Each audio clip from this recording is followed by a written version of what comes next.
তাদেরকে বলতে হবে ভালো কাজে আদেশ।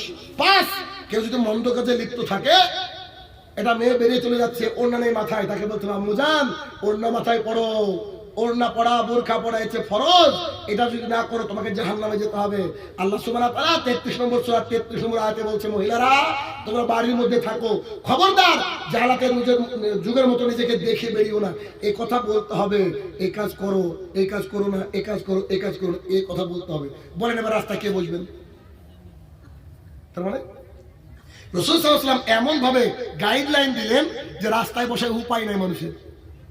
কিন্তু আমাদের অনেকের প্রশস্ত বাড়ি আছে, ভেতরে বাড়ি, বাড়ির সাথে একটা আলাদা রুম, এইখানে বসে আলোচনা করার মতো জায়গা আছে। কিন্তু সাহাবীরা তো গরিব, তাদের তো প্রশস্ত বাড়ি তেমন ছিল না, যার ফলে সাহাবীরা রাস্তায় বসতে বাধ্য। আপনি আমি কি বাধ্য? কথা বুঝছেন? আপনি আমি কি বাধ্য? আপনি আমি রাস্তায় বসবো? বলেন বসবো না? কথা বোঝা গেল? শিখলেন কিছু? নতুন কিছু শিখেছেন তো? দেখেন কত শিখবেন। আসেন, আবু হুরায়রা রাদিয়াল্লাহু তাআলা বলেন রাসূলুল্লাহ সাল্লাল্লাহু আলাইহি ওয়াসাল্লাম বলেছেন একজন মুসলমানের উপরে আরো একজন মুসলমানের 6টা হক রয়েছে। একজন মুসলমানের উপরে আরো একজন মুসলিমের 6টা হক রয়েছে। হক মানে বুঝেন কি? আপনার বাবা মারা গেছে, চাচারা বলছে যে এই বড় ছেলে খারাপ, একে সম্পদ দিব না, কিন্তু আপনি এই সম্পদের হকদার, একে বলছে হক। এবার হক বুঝছেন? আচ্ছা এবার বুঝুন, তাহলে একজন মুসলমানের উপর আরেকজন মুসলমানের হক কটা? 6টা। একজন মুসলমান অপর মুসলমানকে দেখলে সালাম দিবে। এখন যদি বিদাতি হয় ব্যাপারটা আলাদা, তবে মানুষ মানুষকে সালাম দেবে, মুসলমান মুসলমানকে সালাম দেবে, সালাম দিতে বাধ্য। এটা হচ্ছে আমার হক আপনার উপরে, আপনার হক আমার উপরে। কিসের শাহিনুর রহমান, কিসের জাকির নায়েক? আমার সামনে যদি জাকির নায়েক থাকে ও আমাকে সালাম দেবে, এটাই শরীয়ত। আমি যদি আব্দুল রাজ্জাকের সামনে থাকি আমি তাকে সালাম দেবো, এটাই শরীয়ত। সে আমাকে সালাম দেবে, এটাই শরীয়ত। কোনো অহংকার কোনো কিছু নাই। অনেকে আবার দেখবেন তাকিয়ে থাকে যে আমাকে সালাম দিক। আমি দেখেছি এ মানব চিনি, আমি জানি এরকম বসে আছে, টাই ধরে আছে, শাহিনুর রহমান আছে, দেখে আমাকে সালাম দেয় কিনা, মানে ও নিজেকে অহংকারী ভাবছে। আরে মানুষ বোঝে না যে আমি যদি কাউকে বলি আসসালামু আলাইকুম, আল্লাহ বলছে তোর নেকি 10। আমি যদি বলি আসসালামু আলাইকুম রহমতুল্লাহ 20, আসসালামু আলাইকুম রহমতুল্লাহ 30। এই বাক্য হাদিস শোনার পরে রাসূলুল্লাহ সাল্লাল্লাহু আলাইহি ওয়াসাল্লামের সাহাবীদের আচরণ দেখেন। আরে জান্নাতের মানুষকে আমি শাহিনুর রহমান একবারে পরিবর্তন করতে পারবো না, আমি জানি, কিন্তু সাহাবীদের আমলটা কি? সাহাবীদের আমলটা দেখেন।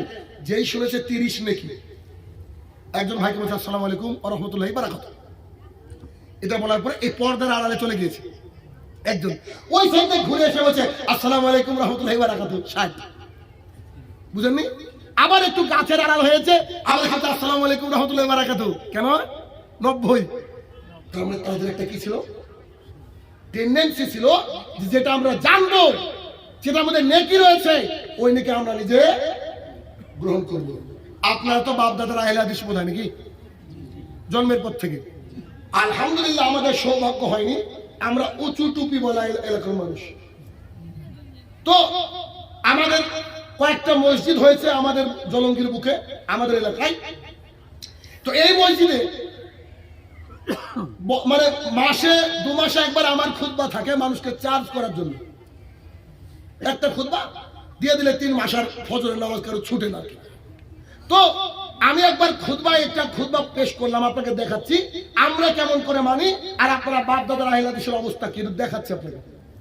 তো আমরা যেহেতু নতুন দিন পেয়েছি, তো খুতবার সময় এক পর্যায়ে বললাম আয়েশা রাদিয়াল্লাহু তাআলা আনহার মাথা মানে উরুরানের উপরে রাসূলুল্লাহ সাল্লাল্লাহু আলাইহি ওয়াসাল্লামের মাথাটা দেওয়া, মৃত্যু শয্যায় শায়িত, তিনি মারা যাচ্ছেন।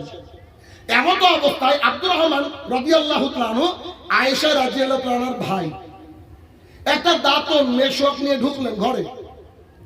ঢোকার সময় রাসূলুল্লাহ সাল্লাল্লাহু আলাইহি ওয়াসাল্লাম শুধু তার দিকে তাকাচ্ছেন, শুধু তার দিকে তাকাচ্ছেন। আয়েশা রাদিয়াল্লাহু তাআলা বুঝতে পারলেন যে আল্লাহ রাসূল মেশক করতে চান। তো তিনি বললেন, আব্দুর রহমান, আয়েশা বলছেন, ভাই একটা মেশক এনে দাও না। তাই তো মেশক এনে দেওয়া হলো। রাসূলুল্লাহ সাল্লাল্লাহু আলাইহি ওয়াসাল্লামকে দেওয়ার পর তিনি আর চিবোতে পারছিলেন না, দুর্বল হয়ে গেছেন, 63 বছর বয়স, খুব মাথা যন্ত্রণা করছে, বারবার মুখটা ঢেকে নিচ্ছেন।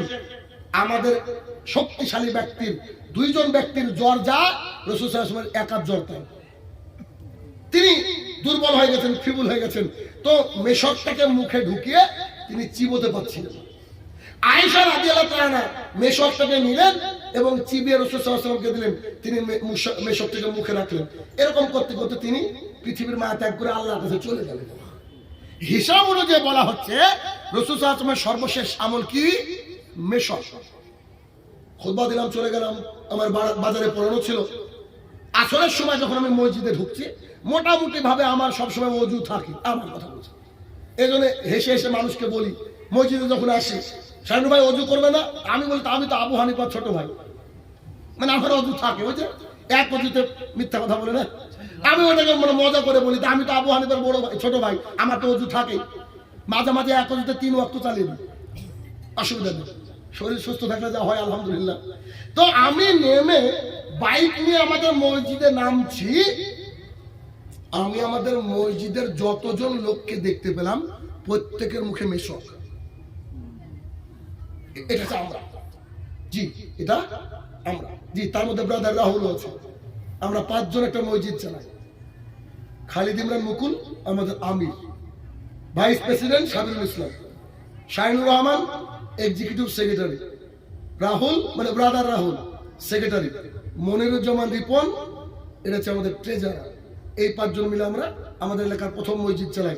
এই জন্য 5 জনে আমরা কাঁধে আনি, 5 জনে আমরা টাকা পাই আমেরিকা থেকে।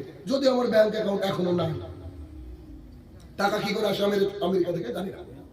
মানুষ বলে শান্তি পাক, আমরা হচ্ছে এই মানুষ। বুঝাতে পেরেছি আমি? কথা কি বুঝছেন আমার? যে আমরা একটা হাদিস শুনলে কি করি, ওইটাকে মানার চেষ্টা করি।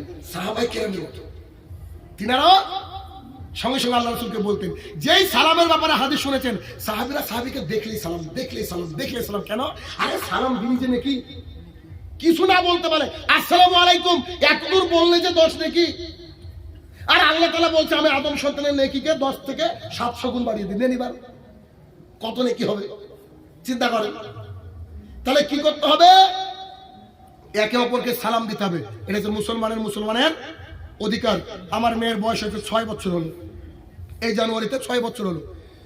4 বছর বয়স থেকে আজকে পর্যন্ত যদি দিনের মধ্যে 50 বার বাড়িতে ঢুকে আর বের হয়, 50 বারই সালাম দেয়। আলহামদুলিল্লাহ।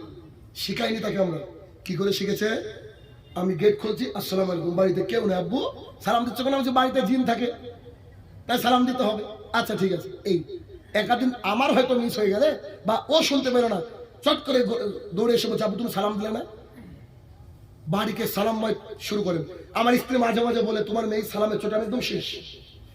মানে বাড়ির সামনে তো ফিল্ডের মতো আছে, আর আমার বাড়ি থেকে আব্বার বাড়ি এখানে এত দূর, কেউ সেপারেট করতে হবে ইসলামের সিস্টেম। ওটাও আমি করেছি, বাড়ি এটাও আমি করে দিয়েছি। এবার বাড়ির থেকে বেড়াই আর দাদার বাড়িতে যায় আর ঢুকে বেড়াই, মানে ভাই ধরেন 10 মিনিটে 5 বার সালামি হয়। তোর আমি কতক্ষণ ওয়ালাইকুম সালাম, আর ও যতক্ষণে সালামের উত্তর শুনতে পারবে অতক্ষণ চিল্লাবে। কি করে?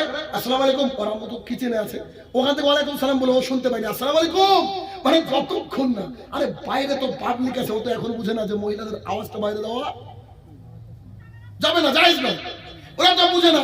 এবার ও উত্তর দেওয়া লাগবে। ছাদের উপরে আসি ধরো আমরা, এবার ও ঢোকার সময় সালাম দিচ্ছে আর আমাকে জোরে চিৎকার করে সালামের উত্তর দিতে হয়। আমি তখন আমার স্ত্রীকে বললাম, শোনো, হয়তো আল্লাহ সুবহানাহু ওয়া তাআলা আমার মেয়ের জন্য আমার বাড়িতে বরকত দিয়েছে। কেন? রাসূলুল্লাহ সাল্লাল্লাহু আলাইহি ওয়াসাল্লাম বলছেন, কোন ব্যক্তি যদি তার নিজের বাড়িতে সালাম দিয়ে ঢুকে, আল্লাহ তাআলার জিম্মেদারি তো ওই পরিবারটা থাকে। কথা কি বুঝাতে পারছি? চেষ্টা করবেন আজ থেকে। জি, একটু লজ্জা লাগবে, যারা একটু বড় হয়ে গেছেন বাড়িতে সালাম দিয়ে ঢুকেন না, একটু লজ্জা লাগবে। একবার দেন না, অভ্যাস হোক। আসসালামু আলাইকুম বলেন না। হয়তো আপনার বাপ আমাকে বলবে, কবে থেকে বলবি হলি বাপ, তাও বলেন না। আরে ঢুকেন, চেষ্টা করেন, আসসালামু আলাইকুম দেন না, দিলেই তো নাকি। তাহলে এক মুসলমানের উপরে অপর মুসলমানের হকের মধ্যে 1 নম্বর হক কি? আপনি আমাকে সালাম দিতে বাধ্য, আমি আপনাকে সালাম দিতে বাধ্য। দুই, একজন ভাই মুসলমান ভাই অপর মুসলমান ভাইকে নেমন্তন্ন করলে যেতে হবে জরুরি, এটা হক। শাহিনুর রহমান সাহেব আমাকে একজন খাতনার নেমন্তন্ন করেছে, ওখানে না যাওয়া ফরজ। ভালো করে বুঝতে হবে কথা। তো নেমন্তন্ন কিসের হয়? এমনি ধরুন কেউ আপনাকে খেতে ডেকেছে, এটা হয়। এইখানে আসলে নেমন্তন্নের কথা মানে অলিমার কথা বলা হয়েছে। কিসের কথা?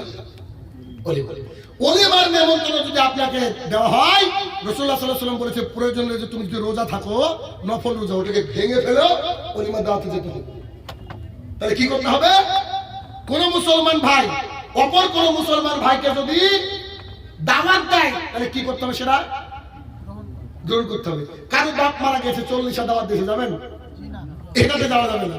যেটা বিদআত, যেটা হারাম, এই ক্ষেত্রে যাওয়া যাবে না।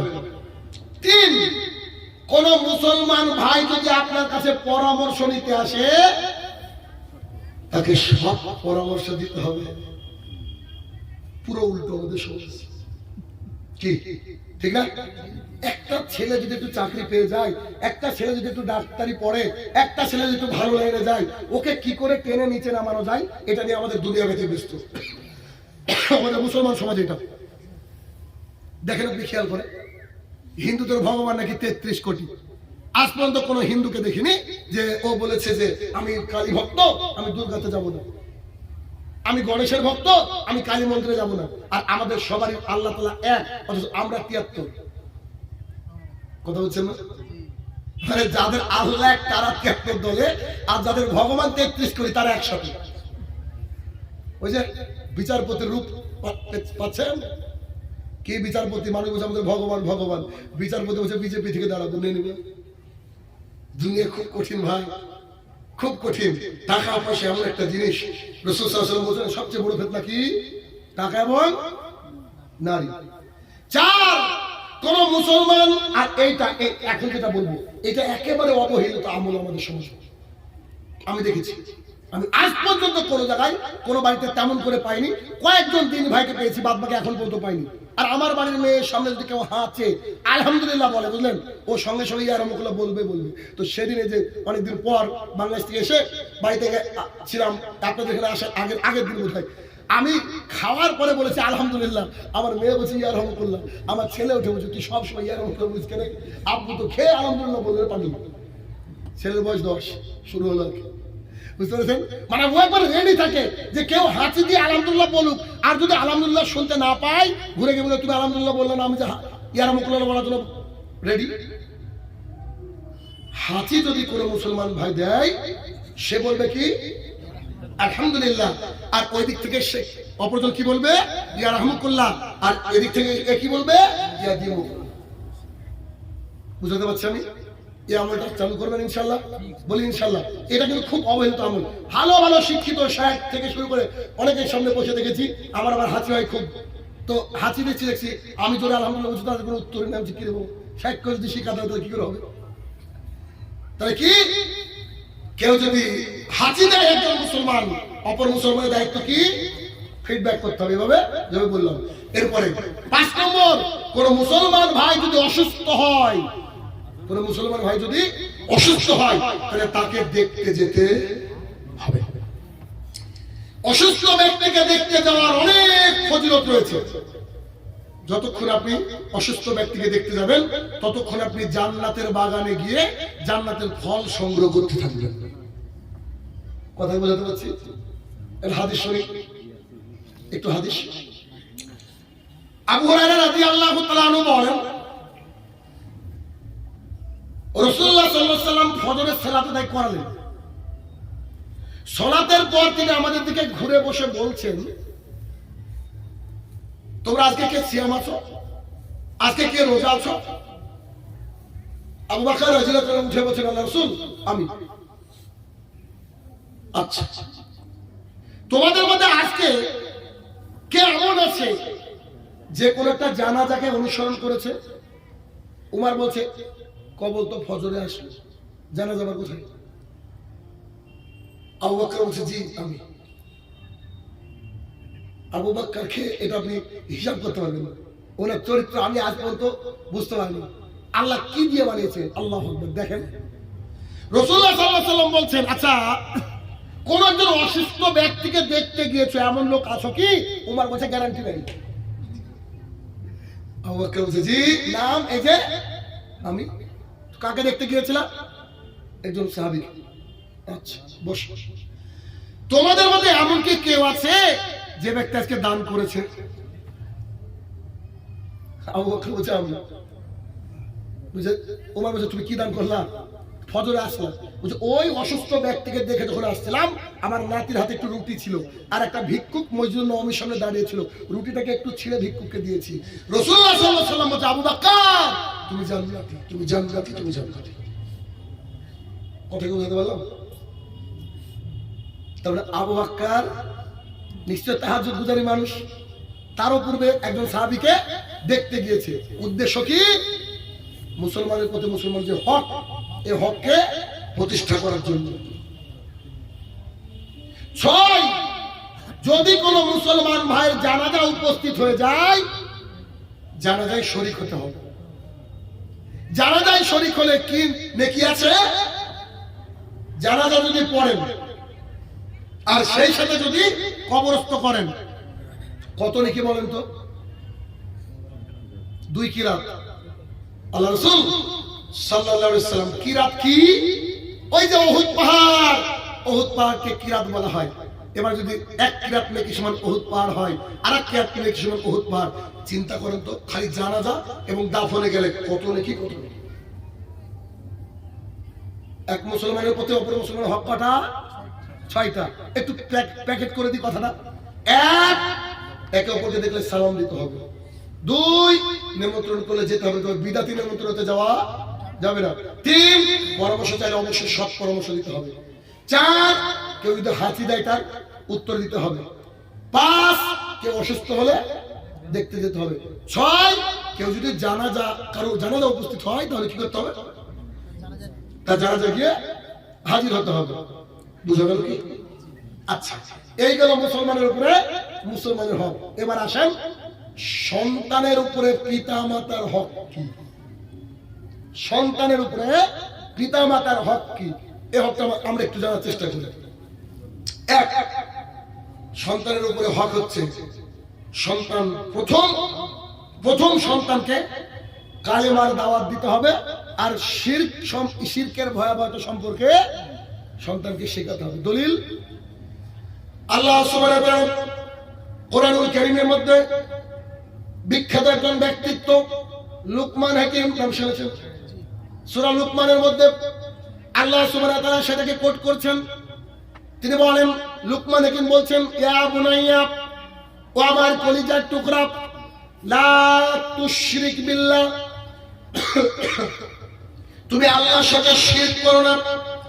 ইন্না শিরকা লা যুলমুন আযীম, শিরক হচ্ছে সবচেয়ে বড় গুনাহ। শিরক কি? সবচেয়ে বড় গুনাহ। সন্তানকে যখন শিরকের ব্যাপারে শেখাচ্ছে, তার মানে এখান থেকে বুঝতে হবে এর মধ্যে শিরকের বিপরীত হচ্ছে তাওহীদ। তাহলে প্রথমে একটা বাচ্চাকে লা ইলাহা ইল্লাল্লাহ শিক্ষা দিতে হবে, তাকে বোঝাতে হবে যে আল্লাহ ছাড়া হক কোনো মাবুদ নেই, আর মুহাম্মদ সাল্লাল্লাহু আলাইহি ওয়াসাল্লাম তার প্রেরিত বান্দা এবং রাসূল। এটা শিক্ষা দিতে হবে। অ্যাসিওর করতে হবে বাচ্চাকে যে আল্লাহ তাআলা হচ্ছে আমাদেরকে একমাত্র হক মাবুদ। এখানে হকটা যুক্ত করতে হবে। কেন? আল্লাহ ছাড়া মাবুদ নেই, এই ট্রান্সলেশন ভুল। কারণ দুর্গাও মাবুদ, কালীও মাবুদ, কিন্তু হক মাবুদ কজন? এক। যে হক এক মাবুদের দাওয়াত দেওয়ার জন্য রাসূলুল্লাহ সাল্লাল্লাহু আলাইহি ওয়াসাল্লামকে গ্রামবাসীরা পরিকল্পনা করে গ্রাম থেকে তাড়িয়ে দিয়েছিল। যে এক আল্লাহ তাআলার কথা বলার জন্য তায়েফের ময়দানে রাসূলুল্লাহ সাল্লাল্লাহু আলাইহি ওয়াসাল্লামের দেহ মুবারক রক্তাক্ত হয়ে গিয়েছিল। যে হক কথা বলার জন্য আবু বকর রাদিয়াল্লাহু তাআলা তার গ্রাম থেকে, তার এলাকা থেকে বাইরে চলে গিয়েছিলেন, যেতে বাধ্য হয়েছিল। যে হক কথা বলার জন্য বিলাল রাদিয়াল্লাহু তাআলাকে দিনের পর দিন অত্যাচার সহ্য করতে হয়েছিল। যে হক কথা বলার জন্য আবু হানিফা রাহমাতুল্লাহ আলাইহি তার এলাকার লোক মুসলমানের কবরস্থানে মাটি দিতে অস্বীকার করেছিল। যে হক কথা বলার জন্য আহমদ ইবনে হাম্বল রাহমাতুল্লাহ আলাইহি 10 লক্ষ হাদিসের হাফেজ, তাকে একটা অসুস্থ উটের পেছনে মুখ দিয়ে বেঁধে তাকে এলাকায় ঘোরানো হয়েছিল। যে হক কথা বলার জন্য ডক্টর জাকির নায়েককে আমাদের দেশের সরকার মিলে এই দেশ থেকে তাড়িয়ে দেওয়ার ব্যবস্থা করা হয়েছিল। যে হক কথা বলার কারণে আব্দুল রাজ্জাক বিন ইউসুফকে সিলেটে মার খেতে হয়েছে। আমি ওই জামানা থেকে এই পর্যন্ত আপনাকে বোঝাতে চাইলাম যে হক এটা খুব কঠিন জিনিস। শুধু লা ইলাহা ইল্লাল্লাহ দাওয়াত এটা অনেক বড় কঠিন জিনিস। আপনার সন্তানকে কি করতে হবে? লা ইলাহা ইল্লাল্লাহ দাওয়াত দিতে হবে যে আল্লাহর জমিনে যাই ঘটুক না কেন আল্লাহ সুবহানাহু ওয়া তাআলা এক এবং অদ্বিতীয়। এইটা যদি আমরা আমাদের সন্তানদের উপরে অ্যাপ্লাই করতে পারি, একটা জাতি, একটা সমাজ তার ভবিষ্যৎ উজ্জ্বল এবং সুন্দর। এজন্য সন্তানকে ছোটবেলা থেকে লা ইলাহা ইল্লাল্লাহ শিক্ষা দিতে হবে। তাকে বোঝাতে হবে, আব্বু ও আমার কলিজার টুকরা, শোনো, আল্লাহ ছাড়া কোনো হক মাবুদ নেই। তাকে বলতে হবে, জানো আমরা যে সালাত আদায় করতে যাই, আমরা ওইখানে সালাত আদায় করতে গিয়ে বলি ইয়াকা নাবুদু ওয়া ইয়াকা নাস্তাইন, আল্লাহ একমাত্র তোমার ইবাদত করি আর একমাত্র তোমার কাছে সাহায্য চাই। আচ্ছা, আপনি একটা জিনিস খেয়াল করে দেখেছেন কি, পৃথিবীতে যদি শুধুমাত্র এই বাক্যটা মানুষ মেনে নিত, একমাত্র তোমার ইবাদত করি আর একমাত্র তোমার কাছে সাহায্য চাই, এইটা যদি পৃথিবীর মানুষ মেনে নিত, গোটা পৃথিবীতে একটা মাজার থাকতো? হিসাব দেখেন মানুষ কত পাগল, মানুষ কত পাগল। গোটা পৃথিবীর বুকে আল্লাহ ছাড়া অন্যর কাছে চাওয়ার যে হিসাব এটা থাকতোই না। মানুষ এটুকুই বুঝতে পারেনি, বেসিকই তো বুঝতে পারেনি। হাত বানা হাত খোলা এটা ছাড়েন, মানুষের অন্তরে আল্লাহ নাই। দেখেন আপনার স্ত্রীকে বলি, দেখেন আপনার স্ত্রীর সাথে আপনি ফল কিনতে গিয়েছেন, এই উদাহরণ আমি প্রায় জায়গায় দিই। ফল কিনতে গিয়েছেন, ফল কিনতে গিয়ে আপনার স্ত্রীর কলা পছন্দ হয়েছে, কলা তো বলছে 5টা কলা দেন তো, 6টা কলা দেন তো। তো কলা ছিঁড়ে কলাওয়ালা কলা দিচ্ছে, তো দেখছে একটা কলার সাথে আরেকটা কলা লেগে আছে। আপনার স্ত্রী বলছে এটাকে ঘুরিয়ে দেবে। দোকানে বলছে কেন, কি হয়েছে? ও আপনি জানেন না, কি বলেন আপনারা, যমজ না জমটা? যমজ, এটা হচ্ছে বইয়ের ভাষা, কিতাবের ভাষা, যমজ। তো আপনার স্ত্রী উঠে বলছে আপনি কি জানেন না যমজ কলা খেলে যমজ বাচ্চা হয়? তো বাচ্চা দেওয়ার মালিক আল্লাহ, একটা কলা দুটো। স্বামী আর স্ত্রী রাতে বেলায় কথা বলছেন, কথা বলতে বলতে tick tick tick tick tick tick করছে। স্বামী বলছে দেখেছো, ঠিক বলেছে, মানুষকে বক্তৃতা বোঝাতে পারলো না, টিক টিক করে কথা বলে। আশ্চর্য একটা ব্যাপার, আশ্চর্য ব্যাপার। আর পীরদের যদি কোনো ক্ষমতাই থাকতো তো শাহিনুর রহমান কবে সাইজ হয়ে যেত। ফুরফুরার পাশেও ওই বক্তৃতা দিয়েছে, সিলেটে গিয়ে ভিডিও করে করছে। মানুষ খালি চেষ্টা করে যে দেখি তো সাইজ করি, পারে না। আল্লাহর উপরে ভরসা আছে না? আল্লাহ তাআলা কোরআনে বলছে আল ইমরানের মধ্যে যে তুমি যদি আমার উপরে ভরসা করো আমি তোমার জন্য যথেষ্ট। কেন আপনি দেখেননি? আপনার বাপকে আপনি দেখেননি? আপনার বাপকে খেয়াল করে দেখেন তো, আপনি একটু আমাদের পূর্ববর্তী বাবাদেরকে খেয়াল করে দেখেন তো, যে ইব্রাহিম আলাইহিস সালামকে যখন আগুনে ফেলছে তো বলছে যে আপনি কি আল্লাহর কাছে চাইবেন না? তো যে আল্লাহ তো দেখছেই, আল্লাহর উপরে ভরসা রেখেছি, হাসবুনাল্লাহি ওয়া নি'মাল ওয়াকিল, এটা বলেছেন। আল্লাহ তাআলা আকাশ থেকে ওই আগুনকে বলছে যে কুল ডাউন প্লিজ, আগুন ঠান্ডা হয়ে গেছে। আল্লাহর উপরে যে ভরসা, এই ভরসা মানুষ আর করে না। ঘটনা বলি, ঘটনা সাধারণত বলি না, এমনি একটু আপনাকে একটু নড়ে চড়ে বসার জন্য, মানে পীরের ব্যাপার দেখেন। এক পীর ওই গম ভাঙানো পর্যন্ত মিলে গম ভাঙাতে গিয়েছে। তো গম ভাঙানোর জন্য আর চুল কাটার দোকানে দেখবেন লাইন থাকে, একে অপরকে আগে দিলে কিন্তু মেজাজ খারাপ হয়ে যায়।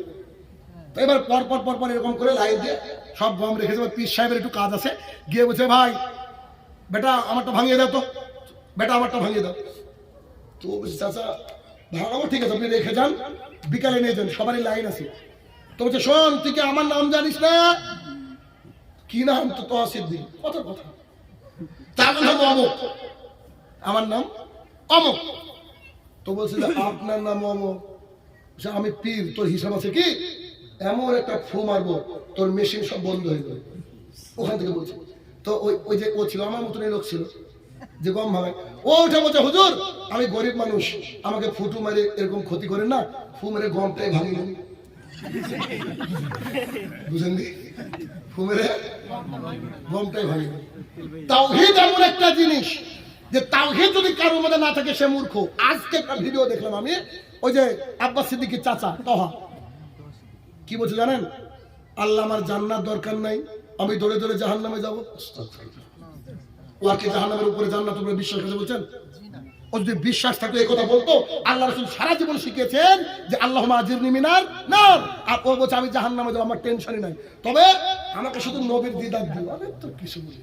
আবার আল্লাহকে বলছে তুমি একবার আমার সামনে এসো, আমার আর দরকার নেই। মানে আল্লাহ সামনে এসো, আর কিছু লাগবে না। আল্লাহ রাসূল শিখাচ্ছেন যে জাহান্নাম থেকে বাঁচার দোয়া শিখাচ্ছেন। দলিল আয়েশা রাদিয়াল্লাহু তাআলা আনহা বলেন, আমি রাসূলুল্লাহ সাল্লাল্লাহু আলাইহি ওয়াসাল্লামকে জিজ্ঞাসা করলাম, একজন ইহুদি মহিলা এসে বলছে আয়েশা তুমি আমাকে কিছু খাবার দাও, তোমাকে আল্লাহ কবরে আযাব থেকে বাঁচাবে। আমি জানতাম না যে কবরে আযাব হয়। আল্লাহ রাসূল বাড়ি ফেরার পর বললাম, আল্লাহ রাসূল সাল্লাল্লাহু আলাইহি ওয়াসাল্লাম, আচ্ছা কবরে কি আযাব হয়? আল্লাহ রাসূল বলছে জি কবরে আযাব হয়। এটা বলার পরে তিনি দুই হাত তুলে দোয়া করতে লাগলেন।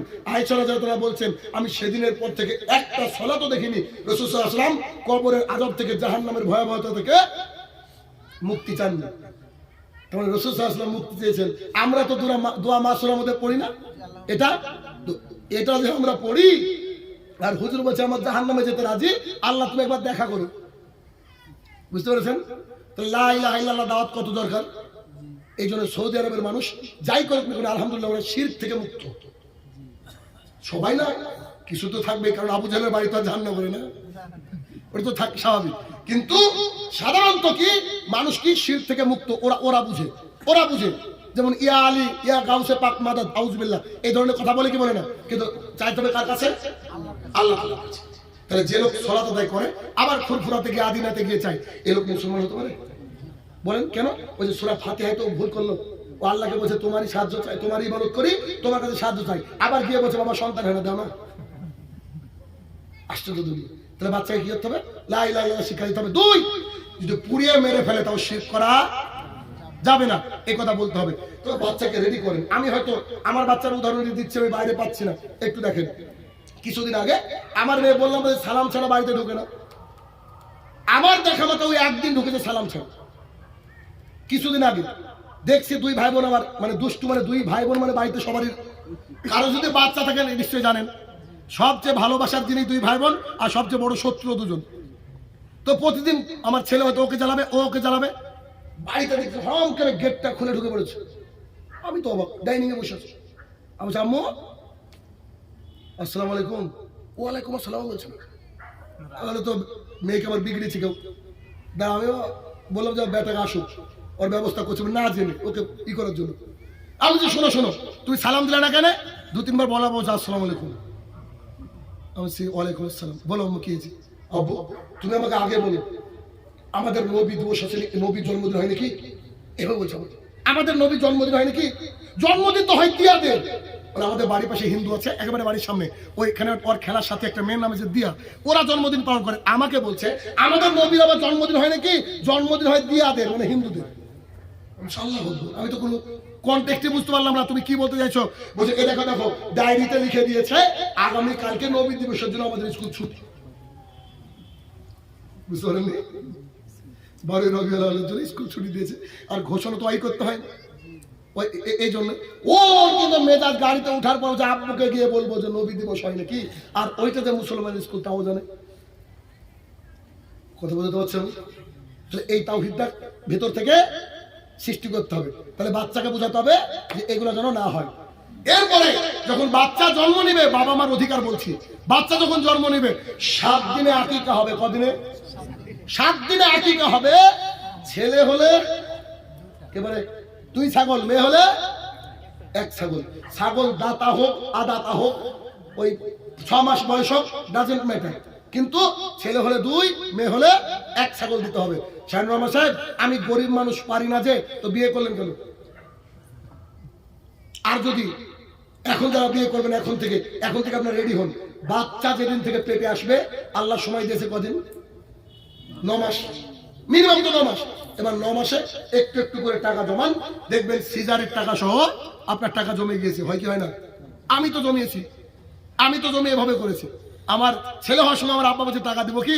আমি বলছি অত পাগল না, বেটাটা আপনার আগে থেকে গুছিয়েছি। এখন 50,000 আমার কাছে আছে, সিজারের 30-এর বাদ বাকি ছাগল, এই সিজারের 20 বাদ বাকি ছাগল আপনি টেনশন করছেন কেন? তো বলছে তুমি ছাগল কিংবা কটা? আমি আমার তো ছেলে হবে গ্যারান্টি। হ্যাঁ ছেলে, অসুবিধা কি? অতএব শুনেন কি করতে হবে, আকিকা দিতে হবে। আকিকাটা কি? বাবার সাথে ছেলের একটা বন্ধন থাকে, অধিকার থাকে। এই অধিকার কে রক্ষা করানো হচ্ছে আকিকা।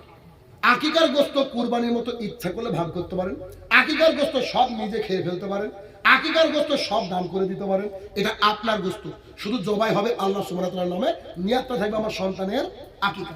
আকিকার গোশত খানা করে খাওয়াতেও পারেন, আপত্তি নেই। কথা বলতে পেরেছি? ছেলে হলে 2 আর মেয়ে হলে 1, অর্থাৎ আকিকা দিতে হবে। আকিকার সাথে সাথে একটা সুন্দর নাম রাখতে হবে, সুন্দর নাম রাখতে হবে। সুন্দর নামই রাখেন ভাই। আমাকে একজন ব্যক্তি এমন কি বলবো, এমন এমন নাম আপনাদের লিখতে হয়, লাউডে মাঝে মাঝে ডেট বুকিং করি, তা আমার মেয়ে বাড়ির সবাই হেসে পাগল। আমি বলছি ভাই এই কি নাম, কি বলছে? লালবাস।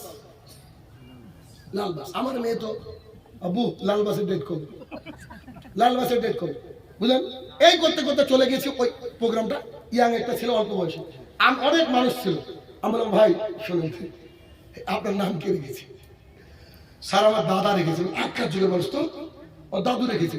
আমি বলছি ভাই লালবাস। বলছে ভাই, আমাকে বলছে ভাই আমাদের বাড়ি সব বাস আছে। মানে আমার নাম লালবাস, মেজো ভাই নীলবাস, বড় ভাই সবুজ বাস, আর আমার আরেকটা ভাই নাম হচ্ছে আব্বাস। লালবাস, নীলবাস, সবুজ বাস আর আব্বাস। ওই কথা আমি আমার বাড়িতে খেয়ে বসে বলেছি। আমার মেয়ে এখন আমার পুরোটা মনে আছে। আমি বললাম যে আপনি কি আর কি করছেন না? সত্যি? যে আল্লাহর কসম করে বলছি সবার এই নাম, কিন্তু পাড়ায় সবাই পরিচিত হয়ে গেছে। আগে হাসতো মানুষ, এখন হাসে না। কি করবো, দাদু রেখেছে নাম। তো একটা সুন্দর নাম অন্তত রাখবেন, আব্দুর রহমান, আব্দুল্লাহ, বুঝলেন না? এমন সুন্দর নাম রাখবেন যাতে করে নামটা নিয়ে ভবিষ্যতে কি মানুষ কেউ না করে। নাম রেখেছে পচা, আসলে নাই। নাম রেখেছে ডালিম, নাম রেখেছে পেয়ারা। আমার এক ছাত্র নাম উকিল। আমি একজনকে বলছি উকিল, ফোন করে বলছে আল্লাহ আমি এবার কি করলাম? আমার ছাত্র নামই উকিল। কথা বলছেন? সুন্দর একটা কি করতে হবে, নাম রাখতে হবে। আর নাম রাখার পরে ওই সন্তানের মাথায় যে চুল আছে ব্লেড দিয়ে কামিয়ে দিয়ে যতটুকু চুল হচ্ছে অতটুকু রূপা চাঁদি ভিখারি মিসকিন কাউকে দান করে দিতে হবে। বাবা মার অধিকার জানতে হবে জানা।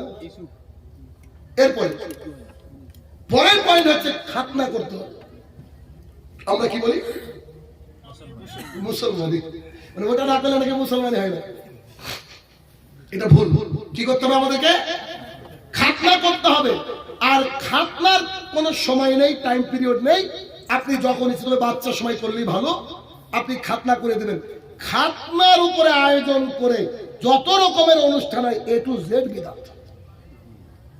না ওকে স্বাদ খাওয়াতে হবে, এটা হচ্ছে হিন্দুদের রীতি। না নেমন্তন্ন করে মানুষ খাওয়াবে। আরে খাতনা দেওয়া কি বলেন তো সুন্নাত। তো নখ কাটাও তো সুন্নাত, বগলের লোম কাটাও তো সুন্নাত। আপনি কি বগলের লোম কেটে পাড়ায় পাড়ায় বলবেন নাকি আমি কালকে বগলের লোম কাটছি, সবাই আসেন আমাদের খেতে? মানুষ কত বল। আল্লাহ রসুলের দিন থেকে সরে গেলেই দিনটা হাস্যকর হয়ে যায়। এরপরে হচ্ছে বাচ্চাকে আদব শিখাতে হবে। কি শেখাতে হবে? আদব। আজকে যতজন রাস্তায় ঘুরছে না এরা সব দিয়ে আদব। এদের বাপ মা আদব শিখাতে পারেনি। বাচ্চা জন্ম দিলে হবে না, বাচ্চাকে আদব শিখাতে হবে। আপনি কি খেয়াল করে দেখেছেন বর্তমান সময় বেশি নারী ডিভোর্স হয় ওই নারীর মায়ের কারণে? খেয়াল করেছেন? একজন একটা উনি কে জানি না, আমি একটা ভিডিও সিনেমা চোখে ভেসে উঠলো। উনি বলছেন যে নারী হচ্ছে 2 প্রকার, একটা হচ্ছে তৈরি করা নারী আর একটা হচ্ছে পরবরিশ করা নারী। ইংরেজিতে উনি বলছেন, উনি এইভাবে বলছেন যে after getting married mom calls her daughter, beta how are you? I am fine. No you are not fine at all.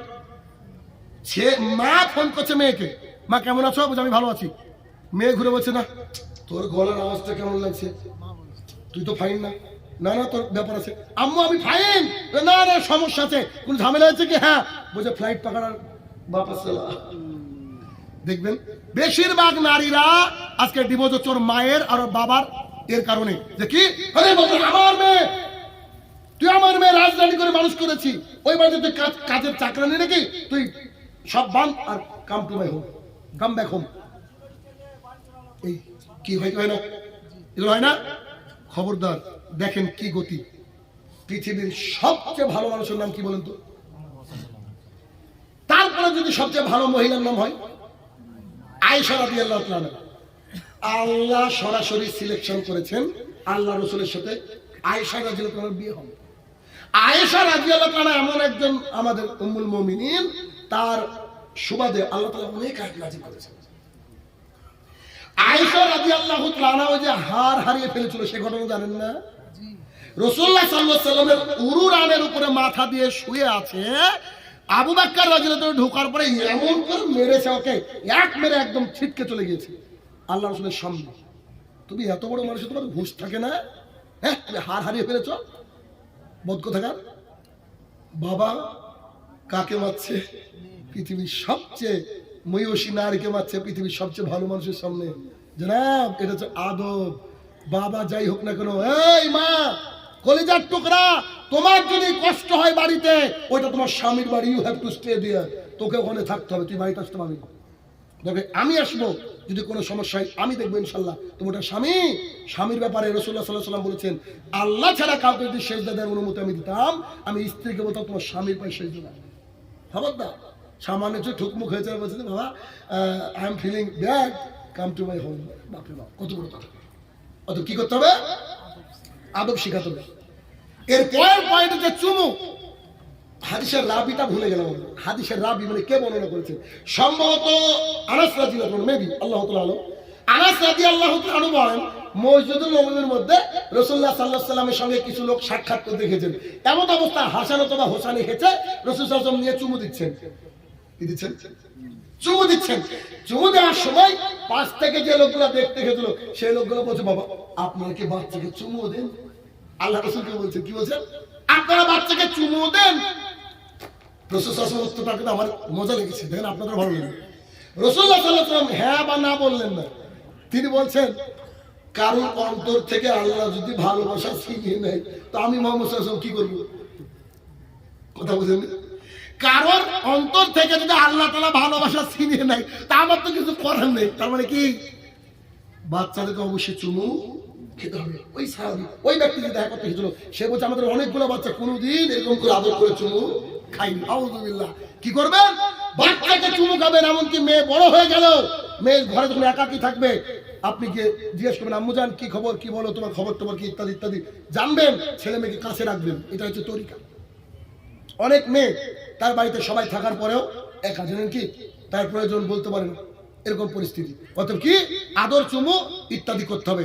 এরপরে কি ইবাদত করতে হবে। ইবাদতের জন্য ছেলেকে নিয়ে যেতে হবে। ফজরে আপনি একা একা যান, আপনি নির্লজ্জ বিহায় কেন? আপনার ছেলের বয়স 8 হয়েছে 9 হয়েছে, তাকে নিয়ে মসজিদে যাবে। প্রত্যেক বাবা তার সন্তানকে নিয়ে মসজিদে যাবে। আমার ছেলে, আল্লাহ রেকর্ড হচ্ছে, ছেলে হয়তো রাগ করবে, আমার ছেলে এখনো মাঝে মাঝে বিছানায় পেশাব করে। এখন পর্যন্ত গা ধোয়ায়নি অবশ্য ফজরে। হ্যাঁ, যেদিন পেশাব করে সে তো ছাড়, কিছু করার নেই, একেবারে বাচ্চা। ঠিক আছে, ওকে ইদানিং না, 1 বছর আগের কথা বলছি, চল তোকে নামাজ পড়তে যেতে হবে, কিছু করার নেই। যতই ঠান্ডা হোক, যাই হোক না কেন, তোকে যেতে হবে। কেন? তুই আমার কলিজার টুকরা বাপ, তোকে অনেক ভালোবাসি, কিন্তু আল্লাহর জাহান্নামে পড়বি তুই, এটা আমি সহ্য করতে পারবো না। অত পিতা মাতার হক। এরপরে পরের পয়েন্ট হচ্ছে, পিতা মাতা সন্তানকে কোনো বদদোয়া করবে না। দিন রাত সন্তানের জন্য কি করবে?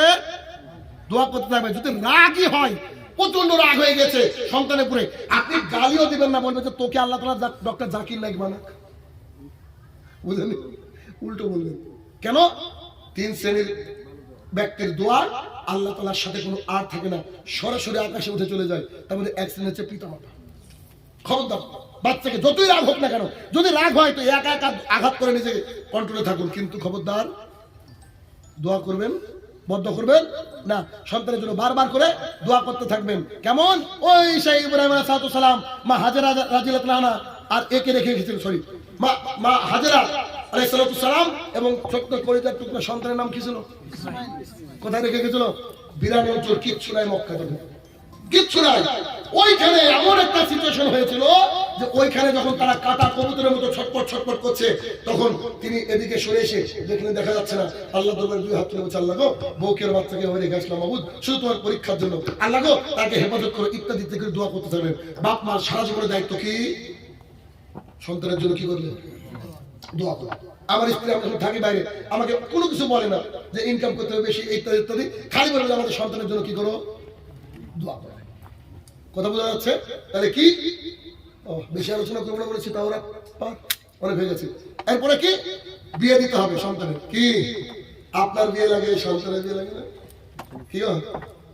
বিয়ে দিতে হবে।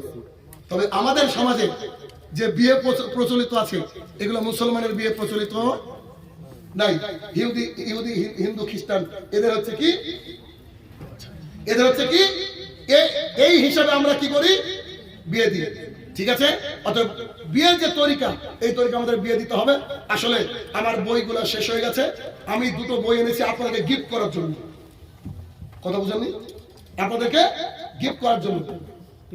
বিবাহ একটি ইবাদত, এ পর্যন্ত 4খানা বই লেখা হয়েছে, দুটো ইংরেজি আর সোনালী যুগের সলাৎ আর বিবাহ একটি ইবাদত।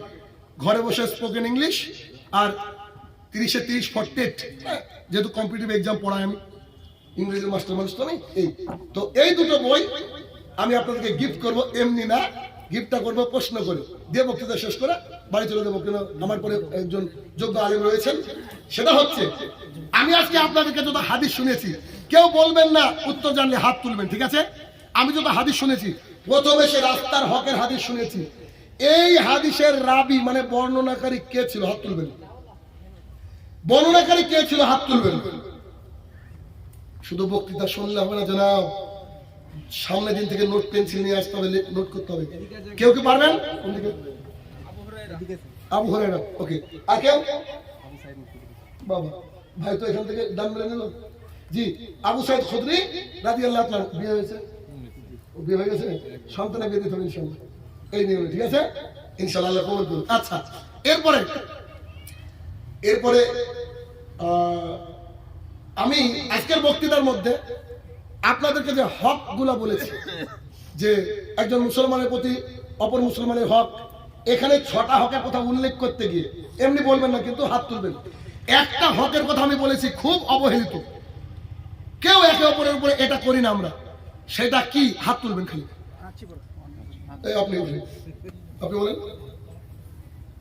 হাঁচি করলে না, হাঁচি দিলে, হাসি দিলে কি বলতে হয়? ওটা ইয়ারহামুকাল্লাহ বলতে হয় না, যে হাসি দেবে সে কি বলবে? আলহামদুলিল্লাহ। তারপরে সামনে যান, ইয়ারহামুকাল্লাহ। তারপরে ইসলাহবালাকুম। বিয়ে হয়েছে? বড় মানুষ তো। আচ্ছা, আল্লাহ তাআলা কবুল করুক, আল্লাহুম্মা আমিন। সম্মানিত মানুষ, আমি ছোট মানুষ, আপনার কাছে রেখেছি এমন কি?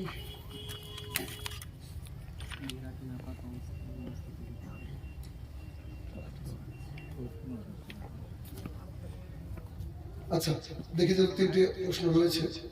আসসালামু আলাইকুম শেখ, মেয়েরা কি নাপাক অবস্থায় মসজিদে যেতে পারবে? জি না, তারা নাপাক অবস্থায় মসজিদে যেতে পারবে না, কিন্তু তারা যদি হাইজ বালি হয়, যদি ঈদগাহের ব্যবস্থা থাকে, তাদের জন্য একটা আলাদা সেন্টারের ব্যবস্থা থাকবে, সেখানে মহিলারা যেতে বাধ্য।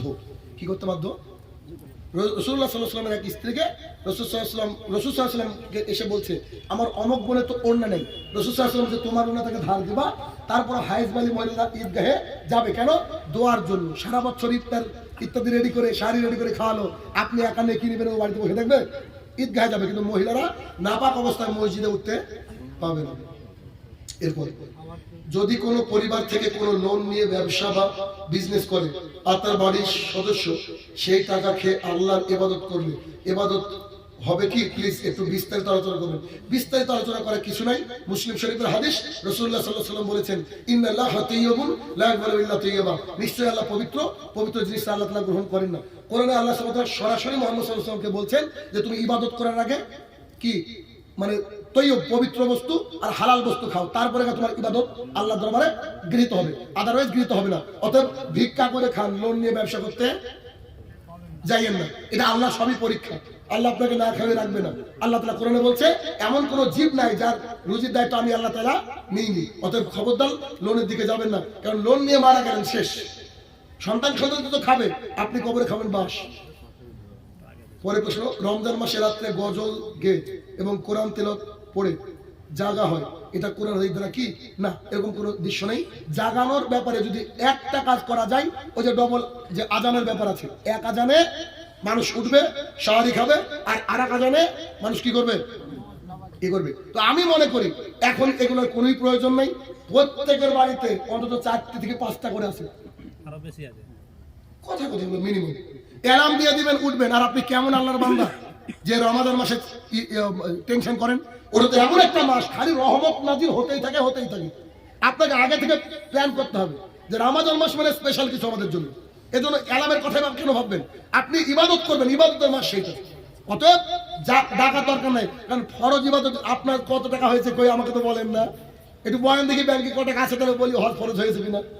কই অন্য কিছুর জন্য তো টাকা হয় না, তো কেন ভাত খাওয়ার জন্য ডাকবে? এটা একটা জাহালা, তোদের এগুলো ডাকার প্রয়োজন নেই। হে আমার প্রতিপালক, এতক্ষণ যে আলোচনা করলাম মাবুদ, প্রত্যেক কথা যেন আমরা মেনে চলতে পারি, আল্লাহ তুমি সেই তৌফিক আদা করো, আল্লাহুম্মা আমিন। হে আমার প্রতিপালক, ওই কবরের তলে যারা সাহিত্য জানি না কি হাল রয়েছে, তারা যদি ক্ষমার যোগ্য হয়, আল্লাহ তাদেরকে ক্ষমা দান করো, আল্লাহুম্মা আমিন। হে আমার প্রতিপালক, যতজন মানুষ দান করেছে, এখানে একটা ভুল ধারণা আছে যে আমার নাম বলতে হবে, এমনটা নয়। আসলে বলা যায়, অসুবিধা নাই, তবে গোপনে দান করলে নিয়ামত নেকিটা বেশি। যতজন মানুষ দান করেছে, আগামী দিনে দান করবে মাবুদ, সবাইকে তুমি তার নিয়ে তুমি যে কবুল করে নাও, আল্লাহুম্মা আমিন। আমরা যারা এই বক্তৃতা শুনলাম, আমাদের জীবনে যেন বাস্তবায়িত করতে পারি, আল্লাহ তুমি সেই তৌফিক আদা করো, আল্লাহুম্মা আমিন। আসসালামু আলাইকুম রাহমাতুল্লাহি ওয়া বারাকাতুহু।